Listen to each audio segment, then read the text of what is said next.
ओम नमः शिवाय। सभी व्यूअर्स को धन्यवाद करते हुए आज मैं जो बताने वाली हूँ, बुध का राशि परिवर्तन होने वाला है बहुत जल्दी। 27 फरवरी से अपनी मीन राशि में प्रवेश करेंगे, जो कि नीच राशि है, गुरु की राशि है वो।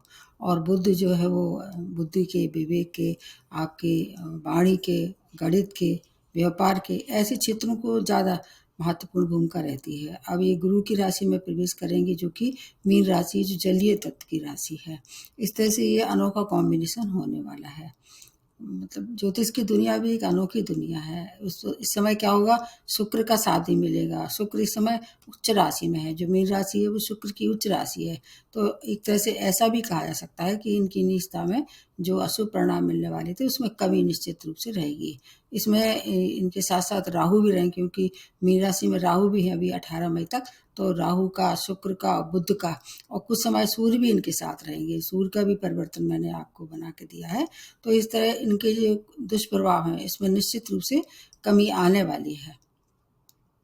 उनको ज़्यादा प्रभावित करेगी जिनकी बुध की महादशा अंतर्दशा चल रही है। ये बात आपको बिल्कुल दिमाग में बैठा लेनी है। जो गोचर होते हैं वो बहुत जनरल सामान्य होते हैं, लेकिन अगर आपकी महादशा अंतर्दशा इस समय बुध की चल रही है, या मान लीजिए बृहस्पति की चल रही है, या मीन राशि है, उनको सबसे ज़्यादा प्रभावित करेंगे। मीन राशि का मैंने एक वीडियो बनाया है। 29 मार्च को इनकी राशि में सूर्य ग्रहण पड़ने वाला है। इसके अतिरिक्त और जो होगा 6 ग्रहों का जो उस दिन युति होगी, उसके बारे में भी आपको बताऊंगी, अलग अलग राशियों के क्या प्रभाव होंगे। आज मैं केवल ये बताने वाली हूँ कि ये थोड़े से अगर राहु के वजह से हो सकती हैं थोड़ी सी परेशानी, अन्यथा वैसे हर तरह से बुध क्विक रहल देते हैं, एक मंगल और एक बुध, उसके बाद में सूर्य है, क्योंकि ये अपनी राशि बहुत जल्दी जल्दी बदलते हैं। ये घटना जो है प्रतिवर्ष होती है, इसमें कोई अलग बात नहीं है। और इस समय कुछ और बातें, जैसे राहु का साथ मिल जाएगा, शुक्र का साथ मिल जाएगा, सूर्य का साथ मिल जाएगा, इसलिए अलग थोड़ा सा ये हो सकता है। बृहस्पति की राशि है, इसलिए बृहस्पति की पोजीशन भी देख लेना चाहिए, लेकिन नेगेटिविटी थोड़ी सी कम हो जाएगी, ये तो मान के चलिए।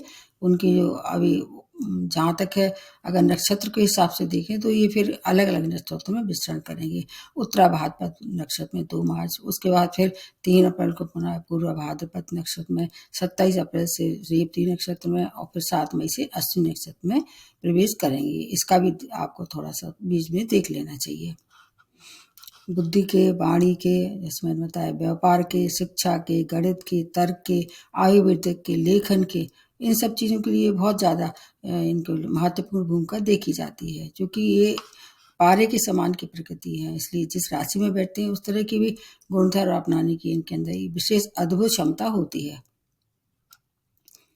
इस दौरान कुछ वाणी विकार हो सकता है, क्योंकि वाणी वायरल जैसे रोगों की हो सकता है। जैसे आजकल देखा है, अब तो वायरल ही एक ऐसा हो गया कि हर समय वायरल ही वायरल दिखाई देता है। लेकिन फिर भी आपको अपना प्रिकॉशन तो रखना ही पड़ेगा। आपको अपने वैवाहिक जीवन में गलतफहमी नहीं आने देना है, क्योंकि राहु वहाँ है। त्वचा रोग से अगर पहले से ही थी परेशानी तो उसका इलाज कराना है। मुँह के, दांतों के रोग से भी थोड़ा सा सभी राशि वालों को सावधान रहना पड़ेगा। अब इसमें जो बताने वाली हूँ उसमें जैसे बुध की देखा जाए तो 2 राशियां हैं बुध के लिए, मिथुन राशि और कन्या राशि। उन 2 भाव को एक्टिवेट कर देंगे, और जिस भाव में प्रवेश कर रहे हैं, जैसे 12 नंबर में जहाँ प्रवेश करेंगे तो उसको, उसमें तो पूरी तरह से इनका रहेगा ही प्रभाव। इसके अतिरिक्त एक बात और है कि जब इस मीन राशि में प्रवेश करते हैं तो एक दृष्टि इनकी स्वयं की ही राशि में पड़ेगी, जो कि कन्या राशि है। अब कोई भी जो है ग्रह या कोई भी आदमी अपने ही घर को तो खराब नहीं करेगा, इसलिए एक ये भी बचाव होगा। कुछ राशियों के लिए बहुत अच्छी सूचना है, कुछ राशियों को थोड़ी सी सावधानी रखनी पड़ेगी। बुध सुकुमार है, इसलिए आपको इसके जो उपाय बताएंगे, अगर आप करते हैं तो बहुत आसानी से इससे आपको बचाव हो सकता है। बचाव ही एकमात्र उपाय है। भाग्य बदलना सबके बस की बात नहीं है। कोई भी ज्योतिषी हो, कोई भी ऊंचे बहुत ज़्यादा महान से महान इंसान हो, उसके अंदर भी इतनी क्षमता नहीं है कि वो अपनी डेस्टिनी को बदल ले, लेकिन बचाव करना अपने हाथ में है। अब प्रारंभ किया जाए सबसे पहले मेष राशि से। मेष राशि के 12th भाव में गोचर होकर तीसरे और 6 की लॉर्डशिप है। मंगल से इनकी मित्रता नहीं है, इसमें बस ये बात है। और जहाँ तक है मीन राशि, गुरु की राशि है, वो मंगल और गुरु दोनों मित्र हैं। कहीं ना कहीं आपको लाभ होगा। ये भाव क्या है, मुक्ति का, मोक्ष का, आपका व्यय का, विदेश का, इन सब यात्रा अगर यात्रा करते हैं, यात्राओं के लिए देखा जाता है, थोड़ा आपको सावधानी रखनी पड़ेगी। लेकिन आपकी अगर अध्यात्म में रुचि है और अगर आप विदेश के कोई काम अटक रहे थे, उनके लिए समय अच्छा है। शत्रुओं की तरफ थोड़ा आपको सावधानी रखनी पड़ेगी, लेकिन शत्रु परास्त होंगे, ऋण से मुक्ति होगी, क्योंकि व्यापारियों के लिए भी देखा जाएगा तो ऋण का लेना देना करना भी पड़ेगा, तो कोई ज़्यादा हानि नहीं होगी। कोर्ट केस में अगर निर्णय आने वाला था तो थोड़े कुछ समय के लिए टाल दें, क्योंकि नीच स्थिति में नीच दृष्टि वैसे उच्च है ये, लेकिन फिर भी थोड़ा अगर हो सके तो कुछ समय के लिए टाल दें। छोटे भाई बहनों से मनमुटाव हो सकता है, और इसके अलावा आपके आर्थिक तंगी का सामना इस दौरान करना पड़ेगा, व्यय हो सकता है, और व्यय अगर हो सके तो इस दौरान मेडिकल के अलावा कोई ऐसे नए काम की शुरुआत करने जा रहे हैं तो टाल दें, क्योंकि समय ज़्यादा आपके अनुकूल नहीं है। कुछ चीज़ों का ध्यान रखते हैं तो फिर आप बहुत सी परेशानी से स्वयं बचाव कर सकते हैं। उसके बाद दूसरी जो राशि बनती है वो है वृषभ राशि। 11वें भाव में गोचर होके आपके दूसरे और 5th भाव की लॉर्डशिप है, और बुध शुक्र दोनों मित्र हैं। शुक्र भी इस समय बहुत पावरफुल पोजीशन में है।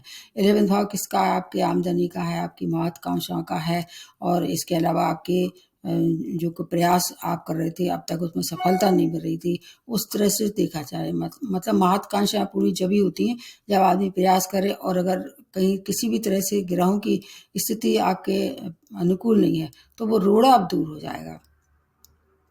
अब इसकी एक दृष्टि जो पड़ेगी कहाँ पे? पंचम भाव पे।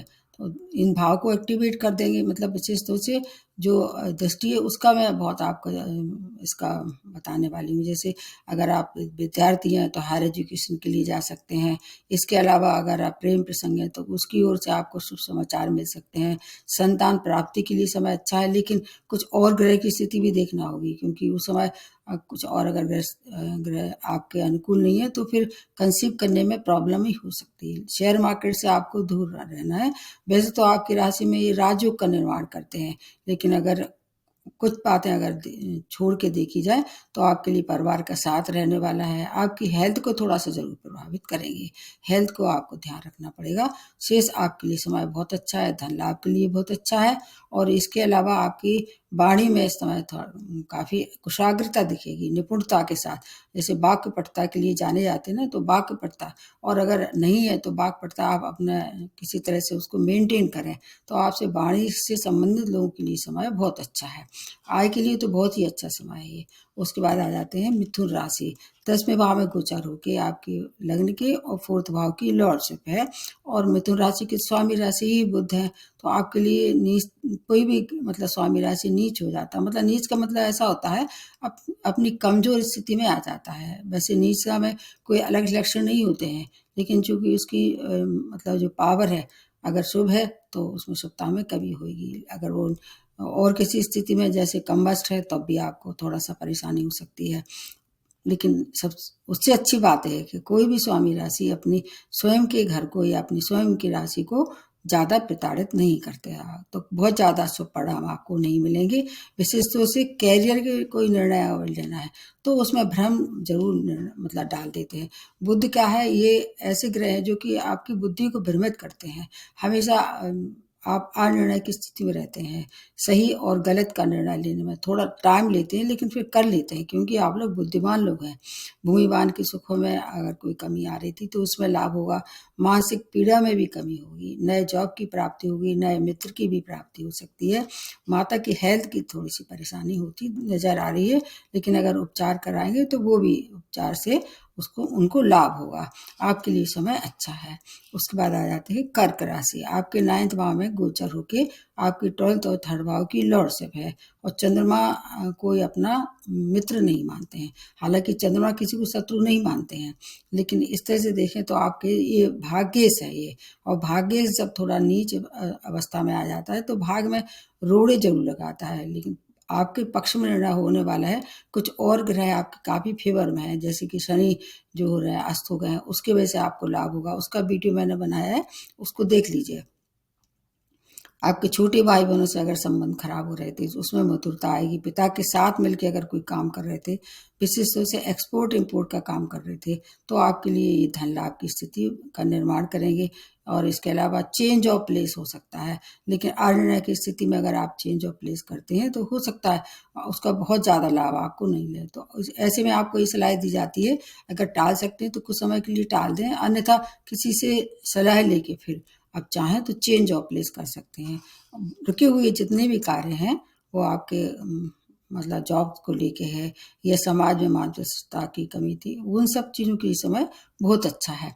उसके बाद आ जाते हैं सिंह राशि। आपके अष्टम में गोचर होके 11th और 2nd की लॉर्डशिप है, तो इसमें जैसे सूर्य का साथ रहेगा तो आपके लिए काफ़ी कुछ है। लेकिन अष्टम भाव है, ये बुद्ध के लिए उतना खराब नहीं मानते हैं, और ग्रह उतना खराब मतलब देते हैं परिणाम अष्टम भाव में, लेकिन बुद्ध ऐसे ग्रह हैं, आपको मालूम होगा अमिताभ बच्चन की कुंडली में भी अष्टम भाव में बुद्ध हैं, लेकिन उनको परेशानी आई, लेकिन सब परेशानी से तो बाहर निकल आए वो। सूर्य और बुद्ध दोनों मित्र भी हैं, तो आपके लिए काफ़ी अच्छे हैं। किस तरह से धन के लिए बहुत अच्छा है। दो ऐसे भाव एक्टिवेट हो रहे हैं, एक आपका 11th और ये एक आपकी आमदनी का, एक आपके लाभ का है। इन दो भाव को अगर मिला के देखें तो आर्थिक ऊंचाइयों तक पहुंचाने के लिए अच्छा है। इस समय आप चाहें तो नए व्यापार की शुरुआत कर सकते हैं। सिंह राशि अभी 29 मार्च तक काफ़ी कुछ चीज़ों से मतलब अभी उनको राहत है, उसके बाद फिर इन पे आ जाएगा ढैया। तो इसके पहले अगर आप चाहें तो किसी नए कार्य की शुरुआत कर सकते हैं। निर्णय लेने में आपको भी सावधानी रखनी पड़ेगी। और धन की अगर देखा है कि कहीं इन्वेस्टमेंट करना है तो अभी हो इस दौरान ना करें, अगर करना ही पड़े तो किसी से सलाह ले लें, नहीं तो धन हानि हो सकती है। अष्टम भाव कैसा है, अचानक फल देता है, वहाँ आपके राहु भी है, इसलिए अगर कहीं से शेयर का, लॉटरी का, सट्टे का आप शौक रखते हैं तो फिर इसमें थोड़ा सा खतरा दिखाई दे रहा है, रिस्की कार्य ना लें। लेकिन एक अच्छी बात इसके संग ये भी है कि कोई रुका हुआ पुराना धन या पुराना पैसा किसी को उधार दिया था वो वापस इस दौरान मिल सकता है। ड्राइविंग करते समय बहुत सावधानी रखें। अध्यात्म के लिए समय बहुत अच्छा है, मेडिटेशन करें, रिलीजियस प्लेस पे जाएं और धर्म कर्म से जुड़ के रहें, तो आपकी रक्षा भी बहुत अच्छी इस दौरान होगी। उसके बाद नेक्स्ट जो बनती है वो है कन्या राशि। सप्तम भाव में गोचर हो रहे हैं, आपकी स्वामी राशि है, 10th और आपके लग्न के मालिक हैं, और शुक्र के साथ कुछ समय युति रहेगी, तो शुक्र और बुध दोनों मित्र हैं। बहुत अच्छा समय है कन्या राशि वालों के स्वरूप के लिए। जैसे विवाह के लिए समय बहुत अच्छा है। वैवाहिक संबंध में अगर कहीं से कमी आ रही थी मधुरता की, तो वो अब मधुरता बढ़ेगी। व्यापारियों के लिए समय बहुत ज़्यादा अच्छा है, स्वास्थ्य लाभ भी होगा। जीवन साथी के स्वास्थ्य का थोड़ा सा आपको हो सकता है कुछ परेशानी का सामना करना पड़े, लेकिन चिंता की कोई भी बात नहीं है। उनके लिए अगर कोई निर्णय लेना है इस दौरान तो उसमें आपको अपने स्वयं के विवेक से काम लेना है। जीवन साथी पे बहुत ज़्यादा विश्वास नहीं करना है, जैसे उनका कैरियर है या उनका कोई काम ऐसा है जो अटका हुआ है, आप अगर आपकी सलाह वो लेते हैं या आपकी सलाह से वो आगे बढ़ते हैं तो उनको ज़्यादा फायदा होगा। इस समय आपका दिमाग सही काम करेगा। कैरियर के लिए समय बहुत अच्छा है, और आपके जो वाणी है काफ़ी प्रखरता की हो जाएगी, इसलिए आपके लिए समय कुछ चीज़ों के लिए ठीक है, कुछ पर सावधानी रखनी पड़ेगी। कुल मिला के है कि आपके लिए ज़्यादा परेशानी भरा समय नहीं है। उसके बाद आ जाते हैं तुला राशि।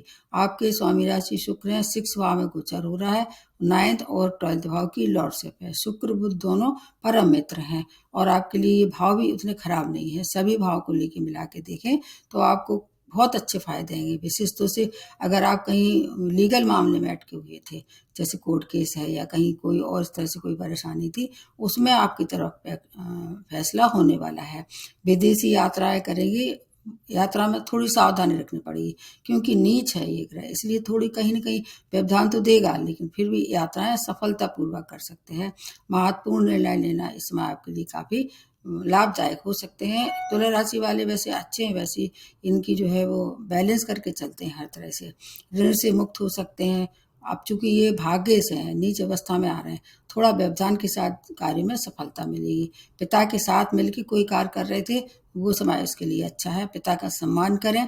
इसके अतिरिक्त अगर ऋण का लेना देना करना पड़े इस दौरान तो 1 महीने के लिए टाल दें। कई बार ऐसा होता है कि आप गलत समय ऋण ले लेते हैं तो उसको चुकता करने में दिक्कत होती है। बाकी और चीज़ों के लिए समय अच्छा है। वृश्चिक राशि 5th भाव में गोचर हो रहा है, 8th की और 11th की लॉर्डशिप है, और मंगल के शत्रु हैं। आपके लिए अच्छा है, क्योंकि ये मूल त्रिकोण है और अभी क्या है, शनि कम्बस्ट हो गए हैं, तो इसलिए आपके लिए फायदेमंद होगा। उसका वीडियो देखना होगा। शनि की जो स्थिति है वो आप कम्बस्ट स्थिति आपके लिए लाभदायक सिद्ध होने वाली है। अचानक रुका हुआ धन मिलेगा। अपने संतान और अपने मित्रों के साथ आपको व्यवहार अच्छा रखना पड़ेगा, इस बात का ध्यान रखना है। अगर संतान के संबंध कोई भी परेशानी है तो उनसे मतलब प्रेम से और उनके एक एज ए फ्रेंड उनसे बात करके उस समस्या का समाधान भी मिल जाएगा। उनकी हेल्थ जरूर थोड़ी-सी परेशानी में डाल सकती है। विद्यार्थियों के लिए थोड़ा फ़ोकस डगमगा सकता है और प्रेम प्रसंग में है तो विवाह में परिणत करने के लिए बहुत अच्छा समय है, वो भी कब तक 14 मई तक। समय उसके बाद फिर गुरु की स्थिति बदल जाएगी, क्योंकि गुरु की राशि में है, इसलिए गुरु पूरी तरह से आपको सपोर्ट करेंगे। तो विवाह के लिए समय बहुत अच्छा है। वैवाहिक संबंध में सामंजस्य बना के चलना पड़ेगा। नए व्यापार की शुरुआत करने के लिए समय भी अच्छा है। आपके लिए समय बहुत अच्छा है। हर तरह से इसका लाभ ले लीजिए, क्योंकि शनि कम्बस्ट होके आपको काफ़ी राहत दे चुके हैं। उसके बाद आ जाते हैं धनु राशि। आपके 4th भाव में गोचर होके 7th की और 10th की लॉर्डशिप है। और धनु राशि किसकी है? बृहस्पति की राशि है। और बृहस्पति मतलब मीन राशि भी बृहस्पति की है, तो इस तरह एक तरह से देखा जाए आपकी राशि को किसी तरह से प्रभावित करेंगे। तो आपके लिए समय बहुत अच्छा है। देखिए 4था भाव, 7th भाव, 10th भाव तीनों केंद्र भाव हैं। ऐसा माना जाता है कि कोई भी ग्रह जो केंद्र में या मूल त्रिकोण में आ जाता है तो आपको ज़्यादा हानि नहीं पहुंचाएंगे। हालांकि बुध और बृहस्पति दोनों में समता है, मतलब मित्रता तो नहीं है, फिर भी आपके लिए समय किस मायने में बहुत अच्छा हो सकता है। भूमि वाहन के सुखों में वृद्धि, नया वाहन खरीद सकते हैं। अगर कोई घर में रेनोवेशन कराना था तो वो भी इस दौरान करा सकते हैं। विवाह के लिए समय बहुत उत्तम है, श्रेष्ठ समय है। व्यापारियों के लिए समय बहुत अच्छा है। रुका हुआ धन भी प्राप्त हो सकता है। अगर वैवाहिक संबंध में कहीं से मधुरता में कमी आ रही थी तो आप उसको तोल ना दें, इतना ध्यान रखें, क्योंकि कई बार ऐसा होता है छोटी छोटी बातें हैं जो वो काफ़ी कुछ मतलब बड़े उस पर निष्कर्ष पे पहुंचने को मजबूर कर देती है। उस पर आपको थोड़ा सा कंट्रोल रखना पड़ेगा, क्योंकि आपको मानसिक पीड़ा हो सकती है अगर आपने इस तरह से कोई काम किए, जीवन साथी से या अपने साझेदारी व्यापार से किसी से लड़ाई भिड़ाई की या क्रोध किया तो आपको फिर मानसिक पीड़ा हो सकती है इस दौरान। 4था भाव किसका है? माता का भी है। माता के साथ संबंध में आपको मधुरता बना के रखनी पड़ेगी। शेष अगर अगर आप जो भी नए कार्य की शुरुआत कर रहे हैं तो आपके लिए 29 मार्च तक का समय है, कर डालिए। उसके बाद के ऊपर आप पे भी, धनु राशि वालों पे भी ढैया लगने वाली है। उसका वीडियो मैं आपको अलग से भी बता दूंगी, अभी भी पहले एक वीडियो बना चुकी हूँ। उसके बाद नेक्स्ट बनती है वो मकर राशि। आपके 3रे भाव में नीच हो गए, 6 की और 9th की लॉर्डशिप है। आपके तो भाग्यश हैं। और मकर राशि की स्वामी राशि क्या है? अभी कमस्ट हो गए हैं, लेकिन चूंकि ये बुध के मित्र हैं, शनि और बुध दोनों मित्र हैं, लेकिन सूर्य की वजह से, राहु की वजह से परेशानी हो सकती है। लेकिन फिर भी अगर आप जैसे संचार माध्यम से जुड़े हुए हैं तो उन लोगों के समय अच्छा है। लेखन से जुड़े लोगों के लिए अच्छा है। होस्टिंग से जुड़े लोगों के लिए समय अच्छा है, परंतु शत्रुओं से सावधान रहना पड़ेगा। भाई बहनों से आपको मतभेद ना होने दें। किसी भी तरह का अगर निर्णय लेना है तो किसी से विचार विमर्श कर लें। कोर्ट केस में अगर निर्णय आने वाला है तो वो आपके पक्ष में आएगा। भाग्य से थोड़ा रोड़ा जरूर लग जाएगा, लेकिन सफलता निश्चित रूप से आपको मिलेगी। बड़े निर्णय लेने में आपको सावधानी रखनी पड़ेगी। यात्राएं करते हैं उसमें भी आपको थोड़ा सा कॉन्शियसली करना चाहिए, क्योंकि वैसे तो हमेशा ही यात्रा में हर लोग सावधानी होते हैं, कोई लापरवाही अगर जानबूझ के तो नहीं करता है, लेकिन अगर आपको पहले से आगाह कर दिया जाए तो आप ज़्यादा अलर्ट हो जाते हैं। इसलिए अगर यात्रा करनी भी पड़ती है इस दौरान तो सावधानी रखें, जिससे आपका कोई सामान लॉस ना हो जाए या कुछ और चक्कर ना ऐसा हो जाए जिससे आपको परेशानी हो। अभी बस 29 मार्च के बाद तो आप मकर राशि वालों के लिए तो लॉटरी का पूरी तरह से इंतजाम हो चुका है खुलने का। आपके लिए समय बहुत अच्छा है। कुंभ राशि आपके 2nd भाव में नीच होके 5th और 8th की लॉर्डशिप है। शनि भी आपकी स्वामी राशि है। बुध से इनकी मित्रता भी है। आपके लिए समय 2nd भाव बहुत अच्छा है, मतलब धनागमन के लिए समय अच्छा है। परिवार का साथ रहेगा। विद्यार्थियों का फोकस जरूर डगमगा सकता है, उस पर ध्यान रखना पड़ेगा। अगर आप महिला हैं, गर्भवती हैं तो वहाँ थोड़ी सी सावधानी रखनी पड़ेगी। 5th भाव उसका भी है, क्योंकि अगर वहाँ राहु बैठे हैं तो आपको थोड़ी परेशानी दे सकते हैं। वाणी पर नियंत्रण रखना होगा। परिवार के रिश्तों में विशेष ध्यान रखना पड़ेगा। संपत्ति का मामला जो कोई अटका हुआ था वो निपट जाएगा। और अगर अध्यात्म की दुनिया में आप चाहें इस दौरान, उसमें आपका हो सकता है प्रवेश हो सकता है। अचानक हर चीज की मतलब फलों की प्राप्ति होगी। पुराना रुका हुआ धन भी प्राप्त इस दौरान हो सकता है। थोड़ा अपने वाणी पे कंट्रोल रखते हैं, खाने पीने का ध्यान रखते हैं, तो फिर आपके लिए समय उतना खराब नहीं रहेगा। अब आ जाते हैं मीन राशि। आपके तो लग्न में ही ये नीच हो रहे हैं, आपके लग्न में राहु भी है, आपके स्वामी राशि से मतलब देखा जाए तो बुध से इनकी समता ही है। अब आपके केंद्र में आ गया है, तो केंद्र में आने से क्या है, 2 और केंद्र भाव भी एक्टिवेट कर देंगे, 4th और 7th भाव। इसलिए नीचच जो इनकी स्थिति थी उसमें थोड़ी सी अशुभता कमी हुई। केंद्र में आया हुआ ग्रह थोड़ा सा अपने आप को बदलने की कोशिश करता है और आपकी रक्षा भी किसी किसी तरह से कर सकता है, लेकिन ये किसके लिए, आपके व्यक्तित्व के लिए अच्छा नहीं होगा। बॉडी के लिए, आपकी फिजिकल जो बॉडी है उसको असर करेगा। शेष चीज़ों के लिए वैवाहिक संबंध अच्छे होने वाले हैं, विवाह के योग्य थे तो विवाह के लिए प्रपोजल आना शुरू हो जाएंगे। जैसे ही अब 7.5 का आपके पास सेकंड फेज शुरू हो जाएगा, राहु की स्थिति भी 18 मई से बदल जाएगी, तो वैवाहिक संबंध भी निश्चित रूप से मधुर होने वाले हैं। अगर इस समय मैरिज लाइफ में कुछ अनबन चली भी आ रही है तो अभी मतलब उसको विच्छेद करने की स्थिति में ना आने दें। हो सकता है सुलह समझौता से बात बन जाए, क्योंकि जैसे ही राहु आ जाएंगे तो आपका मन जो है सही स्थिति में आ जाएगा। अभी आपका मन भ्रमित कर रहे हैं राहु पिछले 1.5 वर्ष से। व्यापारियों को विस्तार में करने के लिए समय अच्छा है, लेकिन फिर भी भ्रम की स्थिति में, किसी भी स्थिति में नए निर्णय ना लें।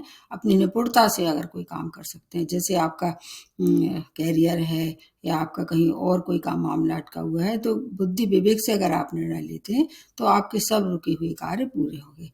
कुल मिला के है कि ज़्यादातर राशि वालों को अच्छा ही ये परिणाम है। थोड़ा ध्यान रखना पड़ेगा, क्योंकि बुद्धि का और खाने पीने का और वाणी का हर राशि वालों के लिए ध्यान रखना चाहिए। ये विशेष तौर से उसी पे ज़्यादा आक्रमण करते हैं, तो अगर इतना ध्यान रख लेते हैं तो सभी राशि वालों को बचाव भी होगा। बहुत छोटा सा समय है, लेकिन अच्छी बात यह है कि ये बहुत ज़्यादा खराब नहीं होगा। फिर भी अगर कोई परेशानी है तो आपको उपाय बताती हूँ। जैसे गणेश जी की उपासना सर्वोपरि होती है। बुध किसी भी तरह से अगर आपको परेशान कर रहे हैं तो गणेश जी की शरण में जाइए। उसको आपको कुछ ज़्यादा करना भी नहीं है, गणेश जी की मंत्र कर लीजिए और उनको दूर्वा चढ़ा दीजिए। इसके अलावा अगर आपके पास आसपास कहीं ऐसी जगह रह रहे हैं कि गाय की सेवा करने का मौका हो तो गाय की सेवा भी कर सकते हैं, उनको हरा चारा भी खिला सकते हैं, पक्षियों को दाना दे सकते हैं। इसके अलावा आप गुरु मंत्र कर सकते हैं। एक और अच्छी बात बताते हैं, उस दौरान अगर आपको और कुछ नहीं करना है तो इलायची, हरी इलायची जो होती है अपने पास रखें। खाना खाने के बाद एक एक इलायची का सेवन करें। ये भी बहुत अच्छी रेमेडी है, कई बार अच्छा काम कर देती है।